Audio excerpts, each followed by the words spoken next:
After an aborted attempt at the Jules Verne Trophy last month, François Gabart and his crew of the huge Trimaran SVR Lazartigue have fixed the damaged foil and are on standby to commence their round-the-world speed record attempt. 40 jours, 23 heures, 30 minutes et 30 secondes, c'est le temps à battre. Le record du monde établi par Francis Joyon et son équipage. Pour espérer l'approcher, tout commence par une question. Quand ? Quand cette fenêtre météo s'ouvrira-t-elle pour permettre au Trimaran SVR Lazartigue de s'élancer et tenter l'impossible ? C'est bien. Parfait. Après des mois de préparation, la vie de l'équipage est désormais en stand-by. Ils doivent se tenir prêts à partir à chaque instant. Tu sors un tapis, on va faire les abdos ? Le trophée Jules Verne, c'est le Graal des marins. Un tour du monde à la voile, sans escale, le plus vite possible. Mais pour espérer battre ce record, sans parler des aléas inhérents à l'exercice d'un sport mécanique, il faut savoir compter sur les éléments. Dans l'ombre, Gauthier analyse 20 années de fichiers météo.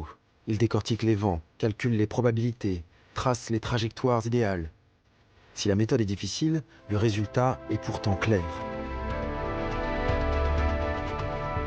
Pour espérer battre le record, il faudra atteindre le cap de Bonne-Espérance en moins de 12 jours.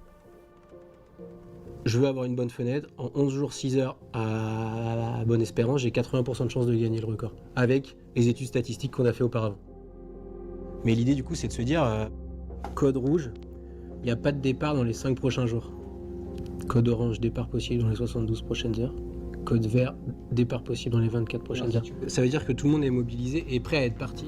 Ouais. Ou disons que le J+2 orange, on se parle, et le J+1 orange, il y a probablement des actions. Ouais. Un bateau qui sort, du frais qui monte à bord, enfin tu vois, on est en mode action quoi. Ouais. Mais les statistiques ne suffisent pas. La décision du départ reste un pari. Un acte de foi. Dès lors, il y a l'attente. Les sacs sont prêts, les cœurs aussi. Enfin, presque.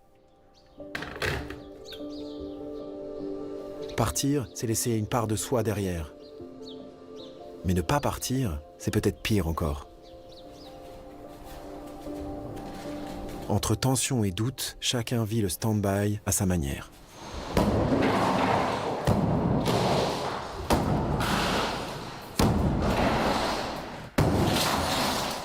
Les marins vivent suspendus dans le temps, incapables de prévoir un rendez-vous qu'ils ne pourraient annuler à la dernière seconde.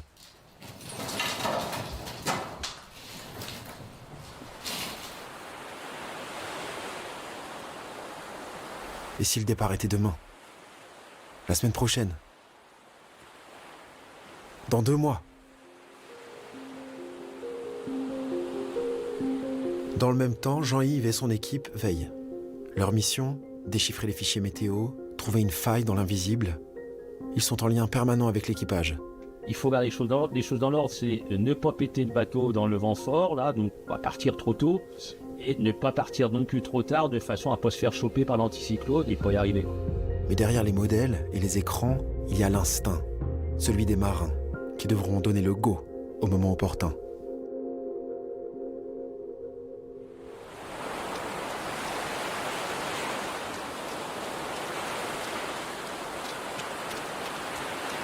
Malgré toutes ces incertitudes, la vie continue. Et soudain, tout s'accélère, une fenêtre se dessine, le code passe au vert. Cette fois-ci, c'est peut-être la bonne. Ou peut-être pas. Partir, attendre encore. Ça, c'est le dernier qui va en bas. À cet instant, il n'y a aucune certitude. Et puis je te dis, c'est une solution facile parce que faire demi-tour, il n'y a aucun problème. Avec ce vent-là, s'il faut rentrer, tu rentres. Quoi.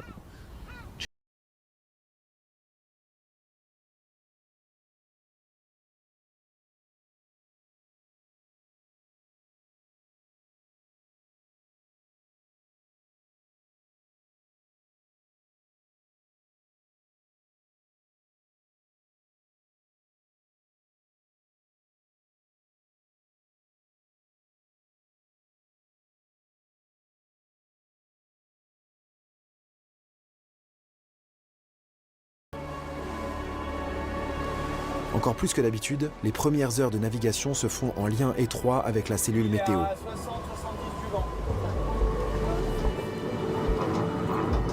Au loin, les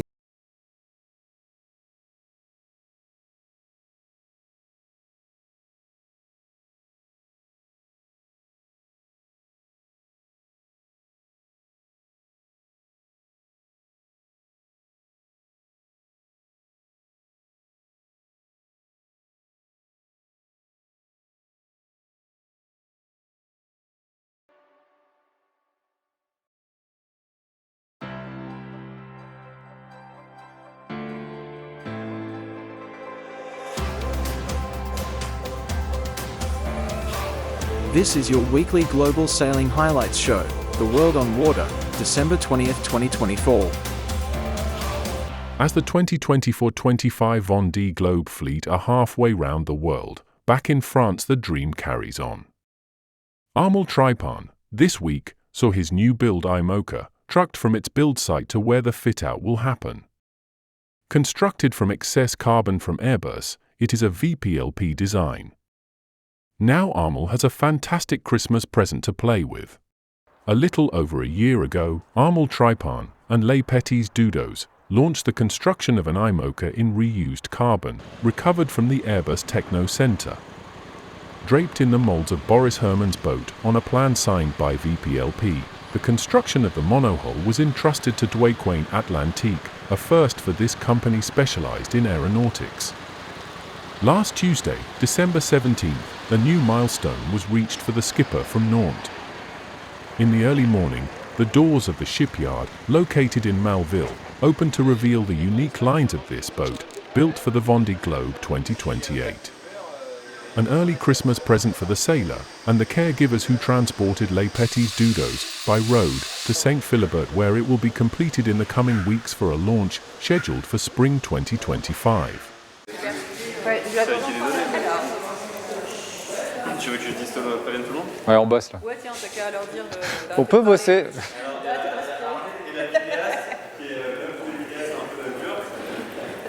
Merci Jean-Luc. Alors, juste, est-ce que tu peux me raconter du coup ce qui s'est passé aujourd'hui? Eh bien, on a pris le bateau, on l'a mis sur un camion, on a quitté Duquesne à Malville pour arriver à la Trinité sur mer dans notre base. Voilà, on est au multipôle et à la maison et ça fait bien plaisir. Alors, est-ce que tu peux raconter justement un peu l'émotion de la matinée, de le voir partir, du chantier Duquesne? Ouais, ça fait maintenant un peu plus d'un an quand même que le bateau était en construction. Donc voilà, c'est vraiment une étape qu'on attendait tous, qui est assez importante. C'est un peu, si on fait une allégorie avec le Vendée Globe, là, on vient de passer le Cap Horn. Et voilà, donc on a encore un gros morceau de course à réaliser. Quelques mois encore avant de pouvoir mettre le bateau à l'eau. Mais pour autant, c'était la première fois aussi qu'on voyait le bateau avec du recul à l'extérieur. Donc on a pu vraiment voir ses lignes. Et on voit qu'il est très très beau. Et on sait que les jolis bateaux, en général, ils vont vite sur l'eau. Donc voilà, c'est de bon augure pour la suite. Ok, super. Est-ce que tu veux rajouter quelque chose? Ou j'étais juste resté sur cette petite séquence? Non, c'est très bien. Événement du jour. Ok. Ouais.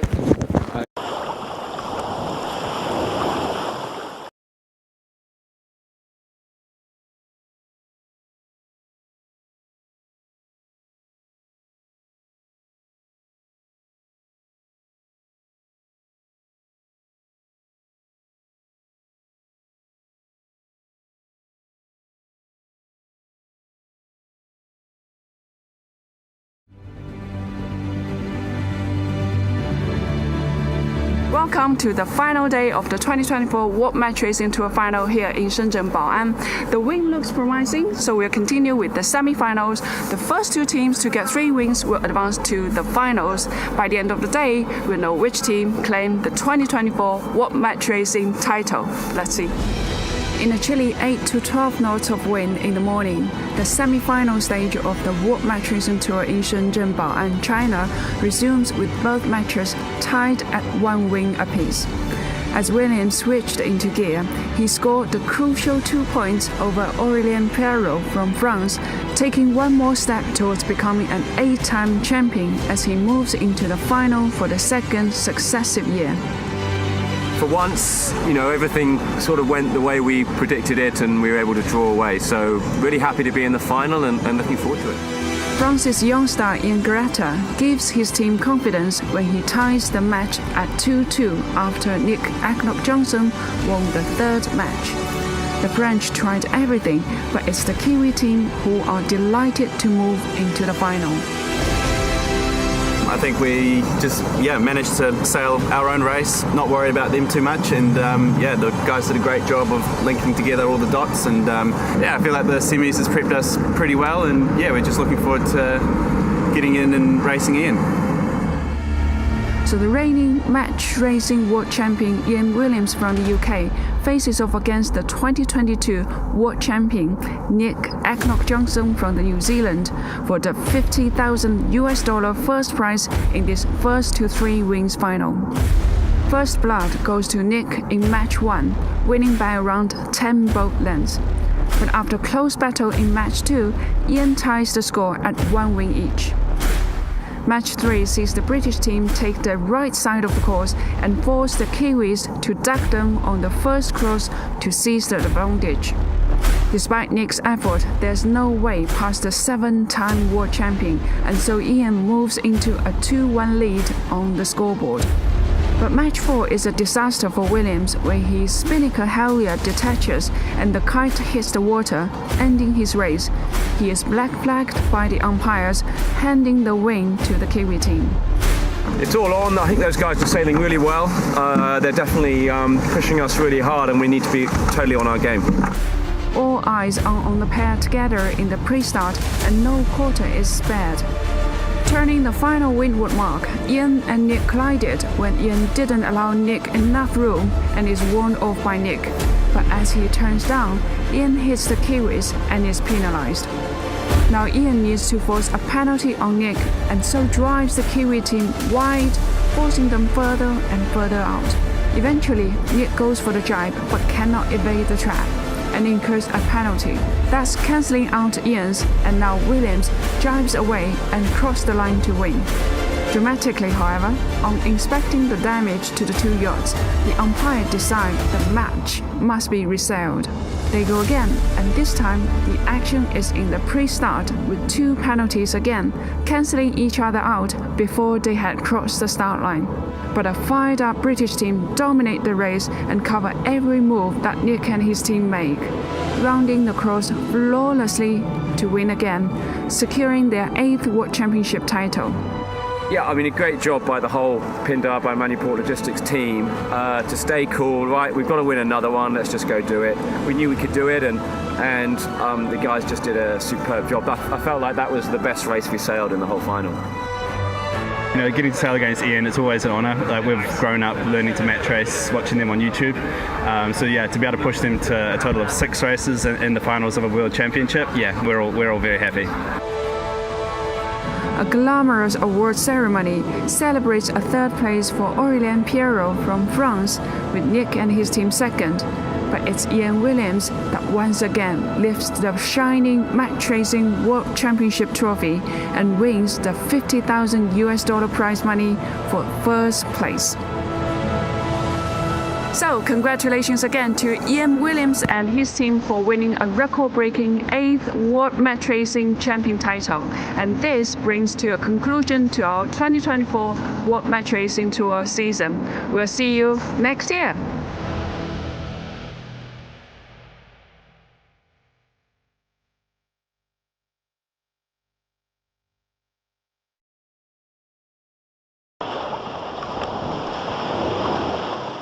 The Be Water Positive sailing team will be on the start line in August 2025.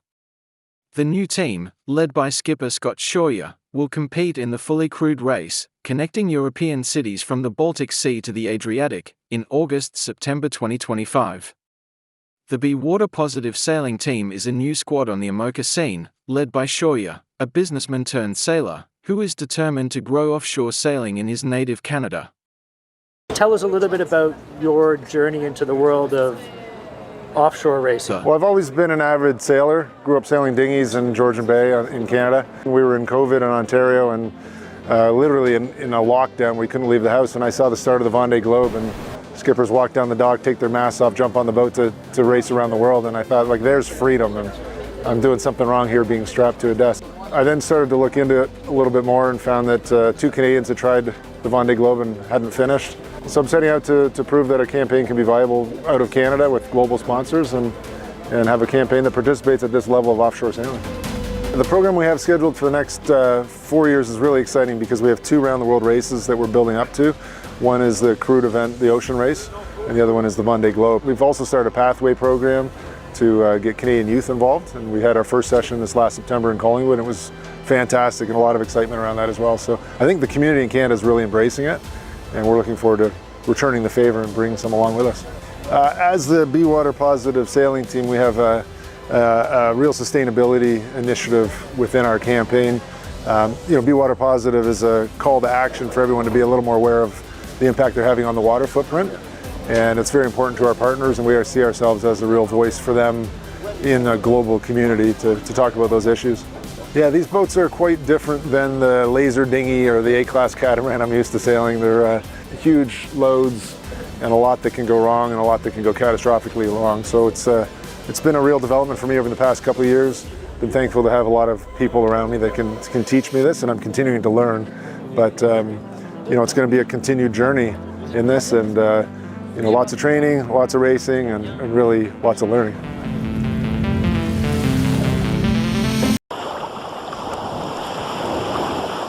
Before the Vendee Globe fleet set sail on their epic solo adventure around the world, Rosalin Kaiper shared her thoughts with us.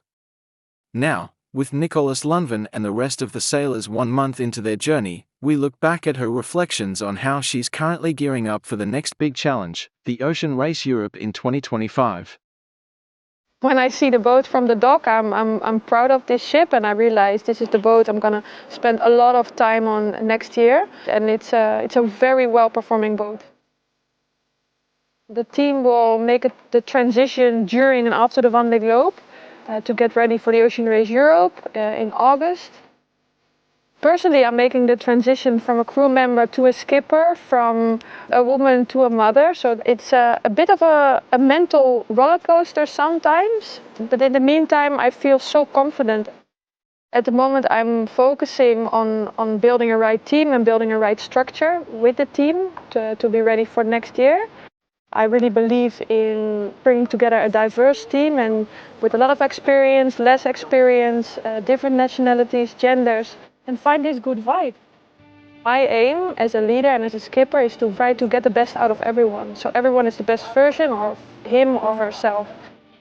I'm so proud of where I'm now and where we are as a team. The boat is fully ready to take on an adventure around the world. I enjoy and I feel very lucky, and I just embrace it where we are every day.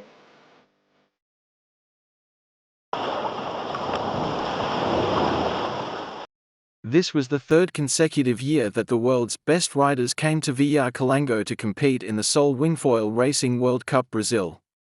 While the main focus was very much on the competition, to see who would win the event and who would win the 2024 World Championship, there were other issues at stake. We need all your help to preserve Jerry, Del Pozzo's business partner and co-owner, Paolo Piatti, told the competitors at the opening ceremony in VR Calango in early December. So we've got a dramatic final day in store here in Jerry, and the great thing is with this format, anyone can still win. The top male and the top female rider, each of the winners in the golden ticket race, the long distance race this morning, will get that 10th spot in the men's and the women's medal series. And then it's a matter of fighting through those semi-finals, through to the 4-rider final. And then it's a matter of who is the first to 3 wins in that 4-rider final. So a lot to play for today, a lot of tension here on the beach, and a lot of excitement later on.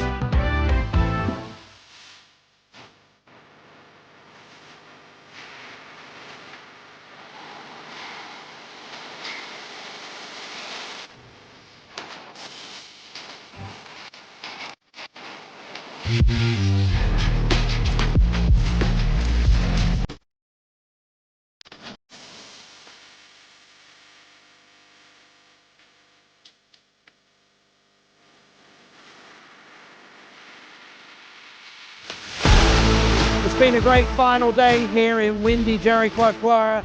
We've had all the drama of the golden ticket races, the long distance races, then the semi-finals. But in the end, when it got to the finals, Nia Suarez, the Spanish teen ninja, won the event here. She then also wins the world title for 2024. And Kamil Manowicki from Poland wins the event here. But he doesn't stop Matisquio from France winning his third world title in a row. So plenty of action on the final day. It's been a wonderful way to finish the 2024 season.